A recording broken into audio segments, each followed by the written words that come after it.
America Hormuz జలసంధిని target చేసిందా? A-10 war fighters ని దింపుతోందా?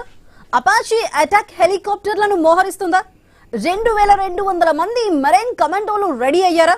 Crude oil సంక్షోభం మరింత ముదరనుందా అంటే ఇప్పటికైతే ఎస్ అన్న సమాధానం వస్తుంది.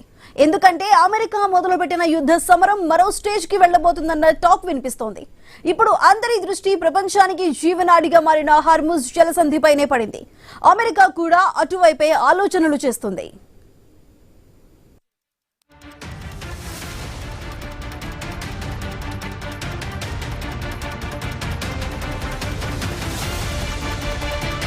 దీంతో అమెరికా హార్మోజ్ జలసంధిని ఇరాన్ కబంధ హస్తాల నుంచి స్వాధీనం చేసుకునేందుకు భీకర ఫైట్ చేస్తోంది.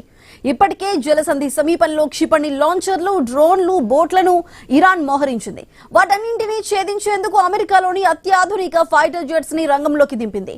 ఇందుకోసం ఆపరేషన్ హార్మోజ్ ను అమెరికా మొదలుపెట్టింది. ఇరాన్ నుంచి స్వాధీనం చేసుకునేందుకు దాదాపు వారం రోజుల టైం పడుతుందన్న అంచనాకు వచ్చారు సైనికులు.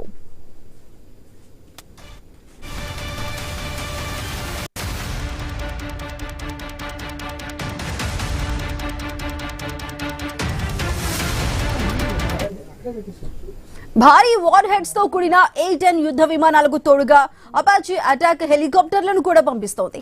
అటు కొన్ని మిత్ర దేశాలు కూడా అమెరికాకు సాయం చేస్తున్నట్టు తెలుస్తోంది.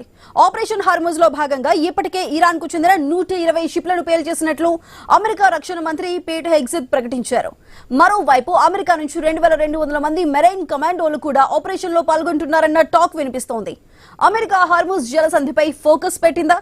హార్మోజ్ ని ఇరాన్ నుంచి స్వాధీనం చేసుకుంటుందా? ఇరాన్ ఎలాంటి వ్యూహాలను పన్నుతుంది? గల్ఫ్ దేశాలపై భీకర దాడులు చేస్తుందా? గల్ఫ్ దేశాల నుంచి మరి ఎలాంటి రివెంజ్ ఉంటుంది అనే అంశాలైతే ప్రస్తుతానికి ఆసక్తికరంగా మారాయి.